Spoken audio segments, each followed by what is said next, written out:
Hey everyone, this is Dave Miller and welcome to the Life Podcast, where I just bring people on that are that I admire and that I think are just doing stuff that are super cool, and I hear their story.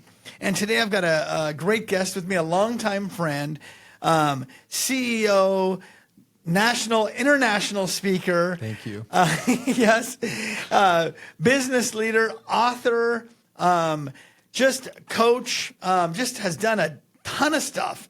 And most importantly, husband, father, Christ follower. Yes. And it is a great honor for me to have you with us today. Let's jump right in.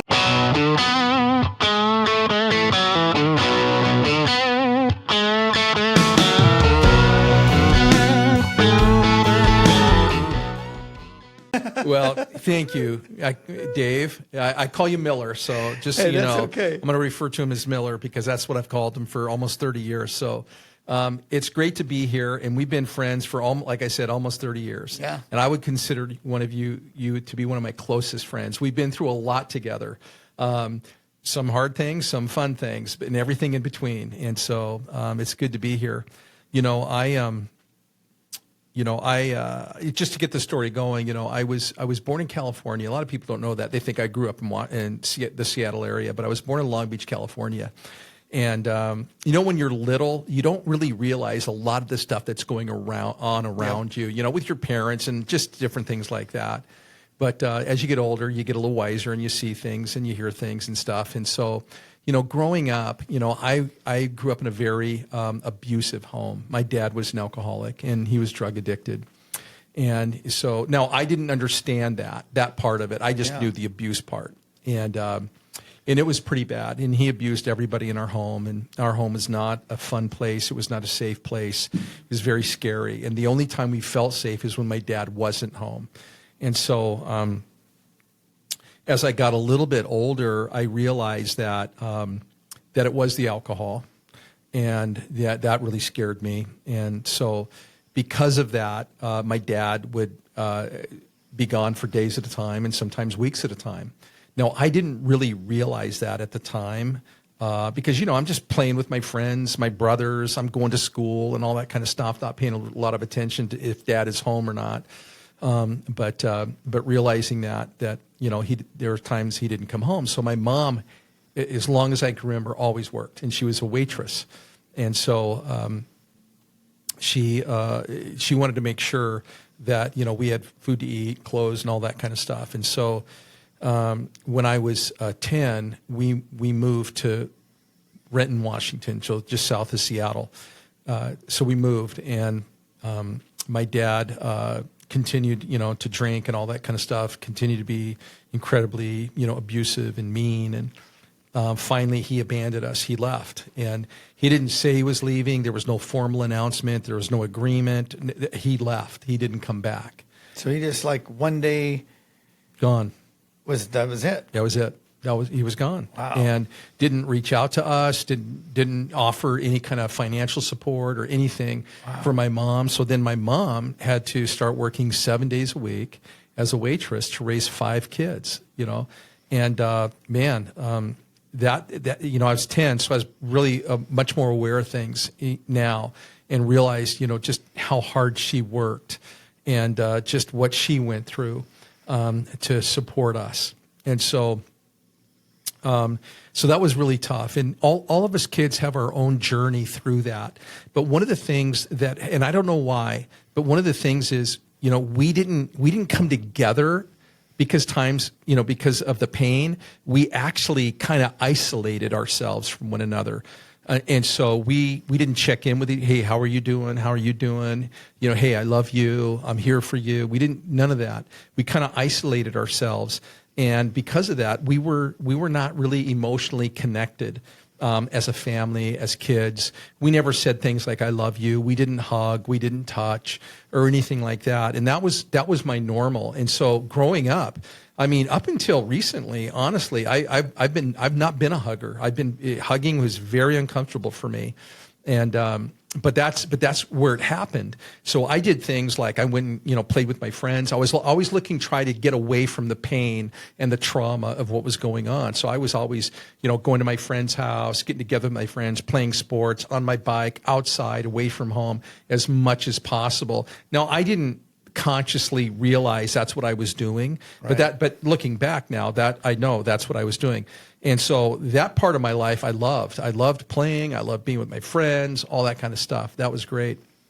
Well, I'm guessing that all five of you kids just kind of probably went into survival mode. Yeah. Like, I just want to I got to survive, so I got to take care of me because I got to figure out how to. I mean, that's like hearing the story. That's what I'm thinking. Yeah. So Yeah. it was like 5 lone survivors. That's really what it was. That's a good way to put it. 5 lone survivors. If your mom was just working her butt off, to put food for, take care of you guys, she's not probably there a ton. Right. And your dad's not there. So you got 5 kids that are just like, dude, no one's going to take care of me. So I got to take care of me. Oh yeah. And that's probably, I'm not a psychologist or anything like, but I'm just looking at it going, dude, I could totally see that. Yeah. Yeah, no, that's really what it was. So I learned to start fending for myself very young. I learned how to cook, very young, and just how to survive, how to survive. And in addition to that, the thing that I had is, it's dyslexia is what they call it now, but back then they just called it learning disabilities. And really when way back, they just said, you're just not very smart. Honestly, I had teachers tell me, because I went into classes for slow learners and I didn't do well then. I went into these reading programs and still didn't learn to read. And so they just tried to help me accept who I was, and who I was not very smart. And that's okay. It's not good or bad. It's not right or wrong. It just is. And they started to lower my expectations that I would have for my life. They would say, there's certain things probably you don't want to consider, like going to college or, doing anything like that. You probably want to think about doing, some sort of, physical work, something that you could do and really excel at and be happy with. And so all that, I believed all that because I wasn't smart. I mean, I knew that. I could barely read and write. When I graduated high school, I was considered functionally illiterate. And so I graduated with a 1.33 GPA, and that was gracious. And so I remember graduation night when, that's supposed to be a night where, hey, we just accomplished our education, and now we're moving on. We're going to college. We're going to start this. We're going to do that. And I was scared to death. I had no idea what I was going to do with my life. I was so scared. And I just had no direction. And I just drifted. I just started working these types of jobs, these labor type jobs. I remember being on a foundations crew. I remember cleaning machinery at a pasta plant and just doing anything and everything that had to do with physical work. And but I'm a people person, Miller. Right. Oh, I know. I like people. I like to be with people. Yeah. And that wasn't happening. And so I went and I applied to work at the Bon Marché. Come on. The Bon Marché. Come on, man. the Bon Marché. So that's fancy time. That's all the big time. And so I got hired, and so I had to go to a couple of days of training, and they train you how to greet customers, how to work with customers, and all that how to run the cash register. And the one thing though that really scared me, I didn't tell anybody this, is that it was a time when they used to give you these paper credit card slips, and you had to run it through the machine, and then you had to write in what people were buying and how much it was and everything. And I didn't say anything during the training, but that scared me to death because I thought, man, if I have to do this in front of a person, they're going to know the thing I'm trying to keep secret, and that is I'm not very smart. I mean, honestly. And so I got done with training, and they called me and they said, hey, Terry, you're on the schedule for men's department. And I said, fantastic. And I never went because I was scared that I would have to do, this is the only thing that scared me, was having to do that. So then they called me and said, Terry, you didn't show up. What happened? And I can't even remember what I said. They said, okay, well, you're working in this department tomorrow. So I said, okay. And I didn't show up. But the same thing. So that was hard, and again, I just continued to flounder and try to find work and different things, and just again didn't know what I was going to do. And I remember when I was in high school, I grew up. My grandparents were Catholic, so we kind of were Catholic by inheritance, kind of. We would go to Catholic mass once in a while, and always Christmas Eve service and all that kind of stuff. So I believed in God, and I felt like God was good. I felt like that was a good part of life. So I always felt good about that. I didn't understand it.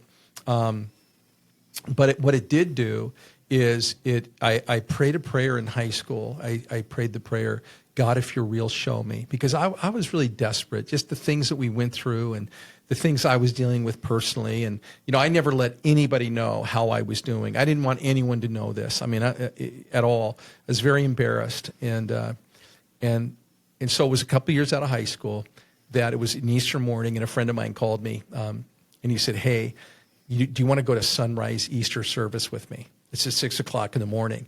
Well, I wasn't doing anything at 6 o'clock Easter morning, so I said, sure, and I knew church was good. Yeah. I thought that would be a good thing to do. So I went, and it was more of a traditional type church, and I didn't understand everything that was happening. There was some standing and some sitting and some kneeling and arm movements and stuff. And I don't remember a thing that was said, but I felt good about it. I felt like when it was all said and done, I was honestly proud of myself. I thought I did something good today on Easter. I was really proud of myself. So I got home from church, Easter sunrise service, and my other friend calls me from high school and says, hey, do you want to go to Easter service at our church at 10 o'clock?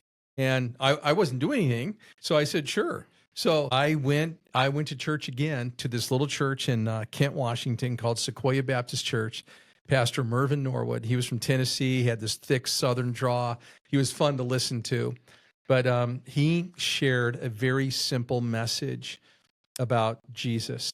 Now, I've gone to all kinds of churches my whole life, all kinds. And so church was not unfamiliar to me. But I never really understood what church was really about. And I kind of thought they were all the same. So, but in this day, on this Easter morning, he shared this very simple message of the gospel of Jesus, his life, his death, his burial, his resurrection, and what that meant for me in a way that I totally understood. Now, I was praying in high school, God, if you're real, show me. And I believe that this morning, God answered my prayer, because it made sense. I remember he got to the end of the service and he said, hey, if you want to receive Christ today, then I want you to, I want everyone to bow their heads and close their eyes. And if you want to receive Christ, you raise your hand. And I raised my hand right away. I knew I wanted this. He said, I see that hand. And then he goes, and I see that hand. So I didn't know if he meant my hand or not. So I started going back and forth, right? I started doing it. He goes, yep, yep, back and forth. I see that. Yep, waving, yeah. And I thought, okay, he sees me. But what I was saying in that moment is, don't miss me. I knew that was my moment. I knew it. I couldn't explain everything that was happening. I couldn't explain it theologically, but I knew that my life in that moment was different and that I had a future carved out for me. I didn't know what it was or how to get there, but I knew the direction that I was headed. And I just remember, it's hard to describe that feeling, but man, I felt so good. I felt hope. And so there was a guy in that church, his name was Bob, and he started a mentoring group for 4 of us that all went to high school together. So we would meet once a week in his house, and we would talk about the Bible and current events and just different things like that. And I absolutely loved it because I'd never been a part of anything like that before. And I loved it. One night, he says to me, hey, Terry, can I ask you a question after we got done? He says, yeah. I said, yeah. And he said, hey, you say things that, and I don't know why you say them. I said, like what? And he said, well, you say things like people like me would never get that kind of opportunity, or that wouldn't be possible for me. And I don't know where that comes from. Tell me about that. And I just told him about growing up and, the fact that I wasn't very smart. I really didn't know how to, read or write and very well. And so he looked at me and said, Terry, I don't believe that. I don't believe that. I said, I meet with you weekly. We have all these conversations about different things. We talk about the Bible. And he said, man, you pick up on things. You can reason. You add things to the conversation. He goes, I think you're smart. I don't believe that. And you shouldn't believe it either. He goes, I don't believe that. So then he said, Terry, what do you want to do? Well, when he was telling me that, it resonated with me. It did. Yeah. I thought everything he was saying made sense. Nobody in my whole life until that moment ever stopped to say, no, I don't believe that. Here's what I hear. Here's what I see. Nobody. He was the first one. When he got done, he goes, Terry, what do you want to do? And I said, I want to go to college. I want to get my degree. And he said, well, then you should go. And so the next day, I got up and I started looking for colleges. And there was one 20 miles from my house, and it was a private college, Northwest College. And I applied and I was accepted because they don't really go by your GPA or transcripts because it's a private college. So they want, what they want to know is, can you pay for college?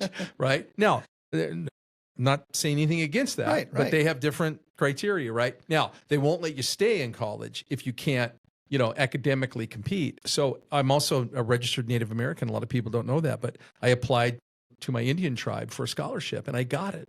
And so a few months later, I was in college, scared to death to be there. Now, outwardly, nobody would know that. But inwardly, man, I had no confidence. I was scared. I was nervous. I was in college. Nobody cares if you come to class or if you do the work because you're writing a check. No one's going to babysit you. No one's going to make you do anything. You got to show up. You got to do it. And so the first semester, I was put on academic probation by the school and by my Indian tribe. And they said, listen, you know what? You can't have another quarter like this or you're out. And so what I did way back then, this is when computers first came out. There was a lady that lived on campus. Her husband was one of the groundskeepers. And she started a little business of writing papers. Now, she wouldn't write them for students, but you would bring her and she would format it, she would write it, she would make sure it was perfect. I found out about $1 a page, $1 a page. Come on, that's what I'm talking about. So I went to her and I kind of explained to her, some of the challenges I had, but I did all the research. I brought her all my papers, and she put them together. She kind of learned how to interpret what I was trying to say, and it was awesome. And I had her do that the whole time I was in college. And so it was 5 years. It was 5 years after I started that I graduated with my Bachelor of Arts degree. Come on. First one in my family when everybody said in high school and in junior high, college isn't for you. Don't go down that road. And so, man, that was a big moment. It was a big moment, and then from that, I went into youth ministry. I wasn't planning on going into ministry, but I ended up going into youth ministry and did that for 13 years and loved it, made great memories and friends that we have to this day. And I stayed in ministry for just over 20 years, pastored in different areas and stuff like that. And then I transitioned out of ministry and I went into the marketplace and I went into real estate. And so my wife was in real estate. My sister in Seattle was in real estate with her husband and they really encouraged us. And so I got into real estate and I really enjoyed that. And after a year, they asked me to become the team leader, which is the CEO of our company. Yeah. And so I went through all the interviews and stuff like that, and they hired me. One of the things about this company is they invest in you, a lot of training and mentoring and coaching, and they give you the tools to lead. And so, I was the team leader from 2007 through 2010 in real estate, which was not a good market for anybody out there listening. That's probably a time period you want to forget. But our office did incredibly well during that time. And it was because of the training and the mentoring and all that kind of stuff. And after 4 years of doing that, I enjoyed it. But what I realized is I really just loved helping people. And it didn't matter if it was real estate or not. So I started my own coaching company. Okay, can I pause just real quick here? Yes. Because I don't want to miss this. So you're in junior high school. You're basically told, Gurno, you're Terry. They probably called you Terry. Yeah, I call you Gurno. The bar is low for you. Yeah. And you'll do really well just to match that low bar. Yeah. Like whatever. And again, definitely nothing wrong with getting your hands dirty and working. Nope, nothing. A lot of limits. Yes. As far as this is all you can do. Yeah. I've got friends that have got degrees and they hate the office and they're mechanics and, plumbers and welders and that kind of thing, but nobody set limits on them. Right. So you've got all of these limits set on you. Fast forward, you're now the CEO of a pretty large real estate company. Like that baffles. I mean, it's crazy. I mean, because I know you, it's not crazy because I know you're exceptionally capable. But from, like, did you ever? I just out of curiosity, did you ever run into any of these older teachers or anything like that? Just to be Well, like, yes. Actually, you know what? Actually, I did. If I go back a bit, one of the things I did out of high school, out of college, when I was a youth pastor, I started sharing my story in assemblies across the country. And I created my story in a way that I could deliver it to hopefully encourage and inspire high school students that maybe are in similar situations or they're being influenced to do things they normally wouldn't do or didn't really want to do. And so I developed this talk and I got to do it at my high school that I graduated from. So I'm telling my story and it's pretty tough. I called it Under the Influence. I said, hey, whatever you allow to influence your life will ultimately determine the outcome of your life. And we're all influenced by 4 things. Number 1, our family. So I told my family story. Number 2, our friends, and I shared some things about my friends. And then our failures, because we all fail, right? And what that does to us. But then the last one I said is your future. And when you believe you have a future, you make decisions like you have a future. Well, I didn't believe that. I mean, this was my story. Right. And as I'm telling this, there was still a number of teachers still in that school that had me. One I remember very well. He was my math teacher, and now he was this vice principal. But I walked over to him, and he's crying afterwards, and he said, "Terry, I never knew," and it's because I didn't want people to know. Right. But he said, "I never knew." And then another time, I was speaking in Spokane at a high school, and my baseball coach is now teaching there. I had no idea he was there. He's hearing this. And he came up to me again, tears in his eyes, and said, "Terry, I never knew." Right. And we made an appointment after the school that day to go out and catch up, and we did, and it was awesome. But yeah, I did have an opportunity to go back in some of those environments and share that. Now wasn't able to share anything beyond that, but in that moment, I was able to turn my story into a talk that hopefully helped some people. Hopefully not just help the people that you're speaking to, but hopefully it helps some of those teachers just kind of like, okay, wait a minute here. Maybe we shouldn't be so quick to throw limits on people. Yeah. And I'm sitting here thinking, oh my goodness, how many prejudgments have I made about people and I don't know their story? And the crazy thing is that's a big part of why I want to do this podcast is because, man, there's so many people everybody has a story. Yeah. And, by listening to people's stories, I'm hoping that we can all learn, we can learn something about ourselves, about other people, maybe open our eyes a little bit. And I didn't mean to divert. Yeah. Now your training has asked you to start coaching. Yeah. Yeah. So talk to me about that. Yeah. So I went into my own, I started my own coaching and training company and speaking company, and I started doing that. And I thought I might work with a lot of real estate agents because that's the industry I was in. Right. But I didn't. I started working with all kinds of industries: hospitality, Boeing, State Farm, Country Financial, some mom and pops, pretty good size, privately owned companies, 15, 20 employees and stuff like that, but all kind medical, I started working with doctors and surgeons. And I mean, that blows me away and to be honest, because of, I don't know if you ever really walk away from those thoughts people put in your head. I'll be honest with you, to this day, I still struggle with the idea that I'm not very smart. I still struggle with that. It's not an everyday struggle, but there are definitely times, and when I'm in a room full of surgeons, it's one of those times where I feel like, I probably shouldn't be here. Somebody smarter should be here. But they invited me, and so, but still struggle with that. But, so I did that, really, really enjoyed that. And then I was asked to join a national company and do the same thing, because I was training and speaking and coaching, but then I started training other coaches and other trainers and other speakers. And so then I was asked by this national company called Business Maps if I would come on as their director of training and coaching. And so I did that for 3 years. But 2 years into it, I ran into some health challenges. I noticed that I was walking around, I started getting shortness of breath.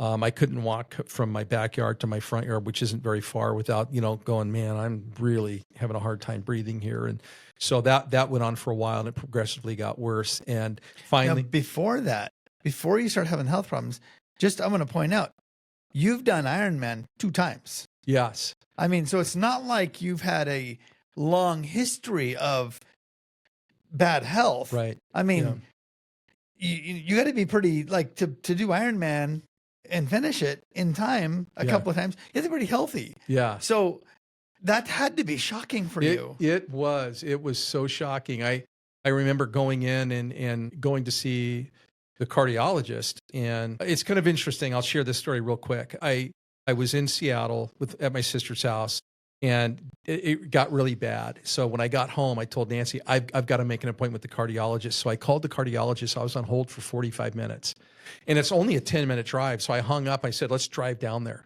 So I walked in and I said, hey, I want to make an appointment. And they said, okay, we can get you in 30 days. So, I mean, what are you going to do other than say, okay? But for whatever reason, she said, but you know what, since you're here, why don't we have our triage nurse ask you some questions? So I said, okay. So I went in, saw the triage nurse, and she said, listen, I can't send you to emergency, but I want to strongly recommend that you go there. And so I did. I really wasn't happy about it because I wasn't feeling any pain or anything like that. But I went over there and said, hey, here's what's happening. Well, they checked me out for a heart attack. I was there for three hours. I knew I wasn't having a heart attack. But what it did do is they said, now you need to follow up with your cardiologist within 3 days. So it went from, that was a Friday, and it went from 30 days from that Friday to the next Tuesday. That's how quickly I got in because I went to the emergency. And so I told them what was going on, and they said, okay, we want to do an echocardiogram. We want to do an EKG, which is, normal. We want you to wear a heart monitor, and then we're going to schedule a nuclear stress test. So I did all of that. And they were telling me, they said, hey, there's a lot of things that could be happening here. You might need medication. You could need a stent. And, I doubt it, but you might need open heart surgery. But that's a long shot. So I went through it all, and I remember they called me and they said, Terry, we want you to come in for a heart cath where they go in and look at your heart and with a scope. And I said, now if I remember talking to the doctor correctly, he said I wouldn't have to do anything like that unless this was serious. Is that right? She said, that's right. I said, so this is serious. She said, this is serious. And it was like, you got to be kidding me. Yeah, that is shocking. So I went in, and they said, it'll be about an hour and 15 minutes, for us to be able to look at everything and stuff like that. And so my wife was waiting, and 28 minutes after they wheeled me out, they wheeled me back in. And Nancy knew something was wrong. And of course, I kind of came out of my, anesthesia, and to the point where I could talk to the doctor, and the doctor came in and said, Terry, you need 5 bypasses. And there's an artery on this side of your heart or this side of your body, and this goes to feed your lungs. And then there's 2 arteries over here that do everything else. And this one was 100% blocked, and these 2 were 90% blocked. And so they called me a dead man walking. So they said, you need to go home, and you can't do anything. You can't walk up a stair. You can't do anything.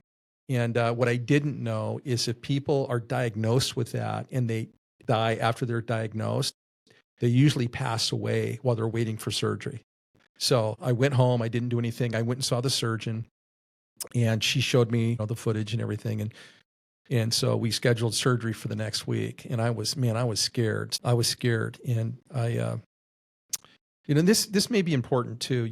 I really was. I was nervous. I was scared. It was keeping me up. I was very anxious.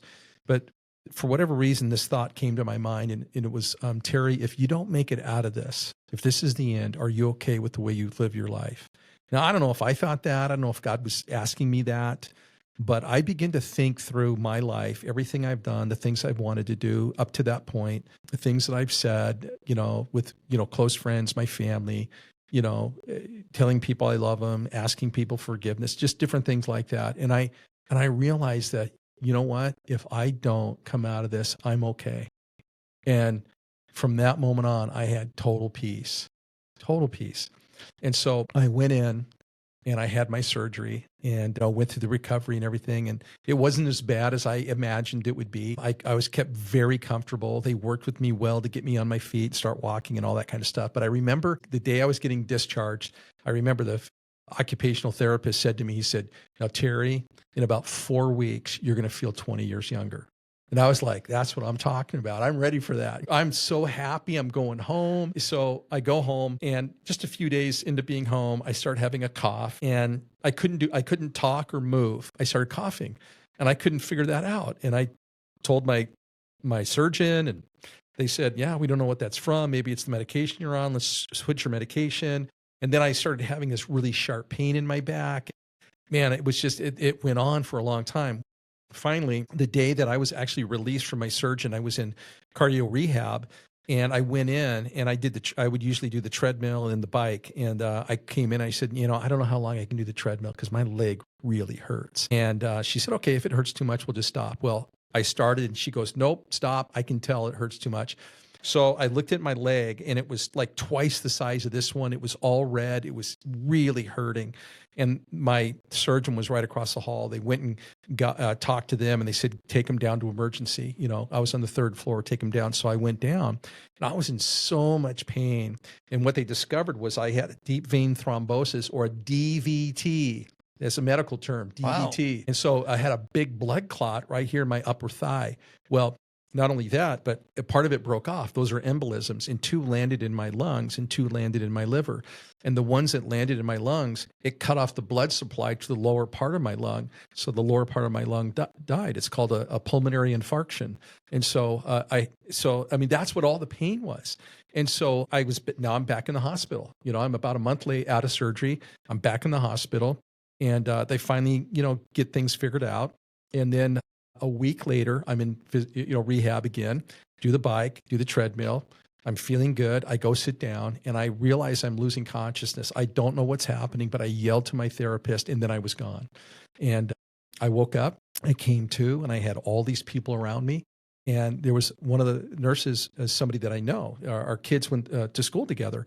So I said, hey, how did you know I was here? And she said, I didn't. I'm on a code blue team. And anytime there's a code blue, I have to come. And you just happened to be the person. So they couldn't get my pulse. I was non-responsive. So they called in all the people and got me up and going. And they took me down to the emergency. And they were working on me. And my surgeon came in and said, you're not leaving the hospital until we find out what happened. So they did some tests. And the next day they did a heart cath, and they found out that 3 of my bypasses failed. And this is, we're talking, now 5 weeks after surgery. And so the head of thoracic surgery, the head guy, the whole department said, Terry, you're an anomaly. We never see this. We don't see the blood clots. We don't see, if a bypass fails, it's usually 10 years after the bypass is put in. But, I'm just weeks. And so here's what they realized is I was allergic to heparin, and they gave me heparin in my original surgery. And instead of thinning my blood, it clots my blood. And so what they believe is those new bypasses were plugged with blood clots. So then they had to go in the next day and do stents. They put stents in. So they did. And so now I'm good to go. Well, I get home. The day after I got home from that, my stomach starts hurting me. Really bad. I've had kidney stones, and I would equate the pain to that. It was severe. But I thought, hey, my body's detoxing. It's just getting rid of all the junk I've had in the hospital for so long. So I just sucked it up as long as I could. And then about 3 weeks later, I went in, and they did a CT scan and realized that I had an obstruction in my colon. And they said there's probably 3 reasons for this. 2 of them were heart related, but they said it's got to come out.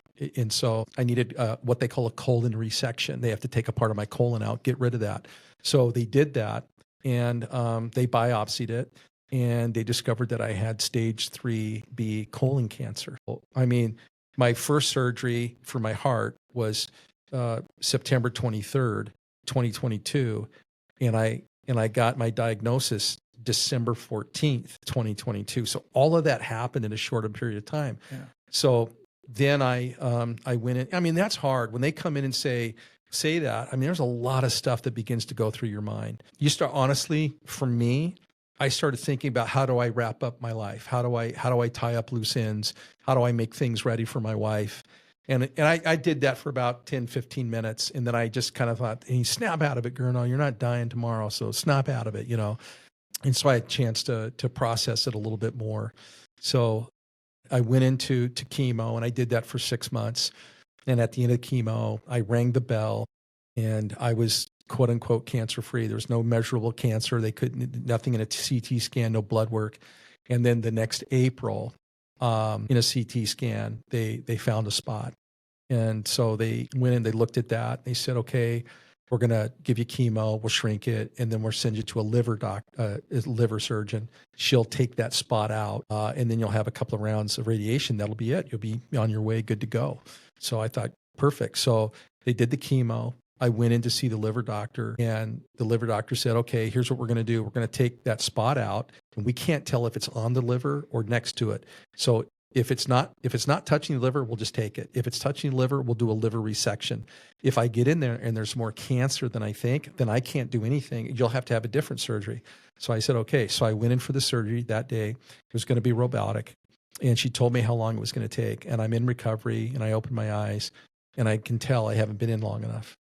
So I knew. And then she came in, and I said, you found more cancer, didn't you? She said, yeah. Unfortunately, I couldn't do it. So she had to send me to a specialist to do what's called a HIPEC surgery. And she's the only one that does it between here and Seattle. This was a very extensive surgery. It's where they open you up and they remove all the cancer. So for me, my cancer spread to my peritoneum, so at the lining of my abdomen. So it was around my diaphragm. It was around my liver. I had a spot on my liver. It was in my intestine, around my intestines. It was over here. I don't know what it was doing over here. It was back in my colon. I mean, it was all over. And so, I had to go in for the surgery where they were going to open me up, cut out all the cancer they could find, and then flush me out with hot chemo. So they did that. It was a 14-hour surgery, and there was 2 surgeons working on me. It's 14 hours. Man, it was brutal. They call it the mother of all surgeries. And I'll tell you what, it was brutal. And the recovery from that was brutal. In fact, it'll be almost a year ago in about 7 weeks, and I'm still not completely recovered. And I was out of work for 3 months. And so, I mean, it really knocked me out. So I remember coming out of the surgery. I couldn't even open my eyes. And my surgeon said to me, we got all the cancer. You're cancer free, but it is going to come back. And then she said, we had to give you a colostomy, and you'll have that for the rest of your life. And I remember, Miller, not even being able to open my eyes. I thought, okay, then I'm going to live the best life for as long as I can. And about the colostomy, I thought, number one, I was grateful. I said, thank you, God, that I was able to live 64 years without that I was able to be married for 40 years without that. And now I'm going to learn how to live with this and have the best quality of life that I possibly can. I just made those decisions before I could even open my eyes. And that's what I woke up with. I was in the hospital for 11 days. Again, that was October of 2024. And I'm back in chemo. And I take an oral chemo morning and night, 7 days on, 7 days off. And then I get an infusion every 3 weeks. And they do a scan every 3 months. And then they do this very specific blood test every 3 months. And that will be for the rest of my life. That's saying that's a lot is an understatement. I mean, so it's because it was just, and I've been watching, and here it's not on the outside looking in. It's been like, this happens, and it feels like before you are even able to recover from, this, something else has happened, and then something else has happened. But what's been amazing to me is, and I listen to you talk right now, I look back to Bob, and I think, here's the deal. I don't know Bob, but Bob was a hope giver. And I don't think it's out of turn to say that Bob changed the trajectory of your life. No, absolutely he did, yeah. And now you fast forward, and you've had just all of this stuff happen. And the thing that has amazed me is you're not saying, okay, well, whatever, whether I've got 2 years or 20 or 30 years left or whatever it is, I'm going to just kind of try to live out my days. You've always been a hope giver, but you've decided I'm taking hope giving to a whole nother level, and I'm going to give hope for every day that I'm here on earth. Is that a fair statement? Yeah, yeah, it is. Through this all, I've been very grateful. I prayed when I found out I had cancer. I said, God, if I could have one more day in my home with my wife, to sit in our chairs, to have a cup of coffee, just one more day, that would be enough for me. And that was almost 1,000 days ago. I feel incredibly blessed. I only wanted one more day. And honestly, that would have been enough just to have that. And so I've had it. And so I'm incredibly grateful. I don't take one day for granted. I posted on social media that when I open my eyes, I feel like I've won. If I open my eyes, I feel like I've won. And so, but with that, I've shared a lot on social media about my journey, not as a message to others, but processing. I've had to process a lot. I've had to come to grips with a lot, and kind of the way that I've processed that, things I've thought about and conclusions I've come to and stuff like that. And the response from other people has been just overwhelming. I didn't expect that because I didn't write it for that, but it's been encouraging to many. It's been, people have really thanked me. And now when people get bad news, especially when they get cancer, they'll reach out to Nancy and I and say, can I meet with you? Can I talk with you? Can we talk with you? And we say yes, because we know what that's like. And I did the same thing. I reached out to somebody who had colon cancer that I had been following, and there was just something comforting about, meeting with him and just hearing about his journey. And so this local magazine called The Wellness Magazine, they did an article on me a few years ago. It was my first round of cancer. And after my heart surgery, they wanted to do this wellness magazine, have me on the cover. And I said, are you sure you want me to be on the wellness magazine? I mean, do you know what I'm going through? And they wanted me on the cover for different reasons than health. And I had the opportunity to coach the owner of this magazine and her business, just the impact that made. And she wanted to do it around that, But I just said, man, are you sure? And they said, yeah. So they had somebody come out and interview me, and they wrote this article, and it was similar to this. It started with, me being a boy growing up, and then high school, and everything that we've gone through. And she entitled it Unyielding Hope. And that resonated with me because it was the first time that I realized that, you know what, I have lived with a lot of hope. Yes. Hope that things would be better, hope that there's something tomorrow just around the corner. I go back to thinking about in high school, God, if you're real, show me a hope that one day he would show up, and he did. So that resonated with me. So I've been thinking about that ever since. And so, that's what I want to do, Miller, from this day until my last. I just want to be a hope giver. I want to be a positive voice. Here's the deal. It doesn't deny what's going on. And hope isn't wishful thinking. Hope is a determination. Hope is a belief that there's something better around the corner. And that may be for a day, a year, 10 years. We don't know. But there's something better, something that we can hold on to. And they say that hope's not a strategy, but hope's a powerful motivator. And that motivation will give people a strategy and the strength that they need to make it through the day, the courage they need to face tomorrow, and the faith they need to believe there's a future. Come on. And so that's what we're launching, is Unyielding Hope. And our mission is to help you find strength for today, courage for tomorrow, and faith for the future. So that's what you're launching. Like, what is this exactly? I mean, when does it launch? What will it do? Like, just tell me about this. Yeah, it's going to launch in October.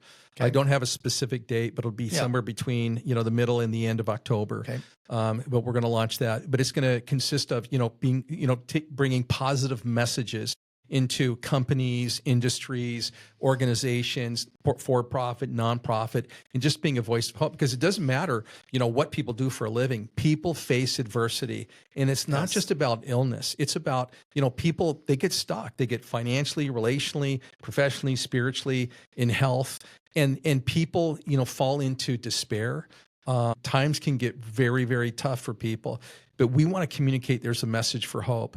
I have chosen, and it's a choice I make every day, to live my life, not to just endure the rest of my life. I want to live it. I want to do things. I want to make memories. And there are things that we can do as long as we're here, as long as we have breath. There's things that we can all do. We want to help people identify those things they can do that would bring fulfillment in their life. So through speaking, through coaching, one-on-one coaching, group coaching, through workshops that we do to help people identify what matters most in their life, and then how do they give themselves fully to that? What does that look like? We use assessments so people can identify kind of how they're wired uniquely and bring alignment into their life and what's important and moving forward with work and what they do to make a difference. But that's what we're going to be doing, and I'm super excited about that. We'll have tools, journals, and different things that we'll make available for people to be able to use, because those are powerful tools to put in the hands of people. And so we want to get this message out, and we want to be there for people. Dude, that's awesome. That's going to be awesome, because here's the deal. Regardless of where you're at economically or where you live or how good things have been, I'm convinced that every single person at some point in their life faces a very difficult piece of adversity. Some people hide it. I shouldn't say some people. Most people hide it, I would say, because we don't want people to feel bad for us, or we want to make sure that we appear strong. So this is incredible, because I think it's going to touch so many people. For the people that are eavesdropping on our conversation, is there something that they can do if they're like, oh my goodness, this is something I could get behind? Is there things that people could do to get behind this or get involved in it even before the end of October? Oh yeah. So they could, if they would like to help and volunteer, we have different things that people can volunteer for. If this resonates with them, of course, we're looking for people that want to give to this and help us be able to take this message. I made this a nonprofit because I just can't charge people for hope. I just couldn't find it in my heart to do that. Yet there's going to be some costs associated with this to be able to do this and provide these services and stuff like that. So if they want to give, whether it's one time for our startup, whether it's monthly contribution, there's things they can do that. And so, one of the things they can do is they can go to our website, which is unyieldinghope.net, and they can learn more about us and how they can get involved. So when this airs, I'll have that link right below the video, so that people can just click on it. But I mean, until that, this will air the 1st of October. So until that, unyieldinghope.net, people can go there right now and figure stuff out about this. Yeah. Dude, awesome. It's it's inspiring to me. You've been inspiring to me for almost 30 years now. But just watching you handle life, like you said, we've had some fun times. We've had some difficult times. We've faced challenges, and we've had some pretty cool successes. But through everything, you have been a person. You've been a hope giver. I've seen you do that. So this is going to be super cool. And man, I would encourage anybody that's watching, if you want to be part of giving hope to a lot of people, man, check the website out, figure out how you can get involved and be a part of this. It's going to be awesome. Yeah. Thanks, Miller. Dude, I got to say, thanks so much for coming on. No, man, I love it. I'm still trying to figure this whole podcast thing out. I don't really know what I'm doing, but I want to figure it out with you. And before we go, I hope this makes it too, is you're a big part of this. You inspired me when you went through your traumatic brain injury. I really drew a lot from watching you go through that. And I hope that story comes out. I know it will through Unyielding Hope. I don't know if it will through here, but your message needs to be told, Miller. Gurno, we're just trying to, man, I just say you adapt, you improvise, and you overcome. Yep. You got two choices, man. You give up or you fight. And man, I'm for fighting. Me too. Come on, Miller. Good deal. And it's like I said, I don't know a whole lot about this, but man, I'm having a blast talking to people. If you like hearing stories of encouragement, stories of hope, stories of trials, stories of triumph, just all sorts of stories, and hearing the backstory from people, man, like this, share this, comment on it, and follow us, subscribe, whatever you have to do to help the algorithms. Yeah, something like that. Be successful, man. Do that. And if you know somebody that you think I would enjoy talking to and enjoy meeting and hearing their story, man, let me know. Take it easy. We'll see you next week. Bye-bye. Bye-bye. Miller, is that a wrap? That's a wrap. That's a wrap.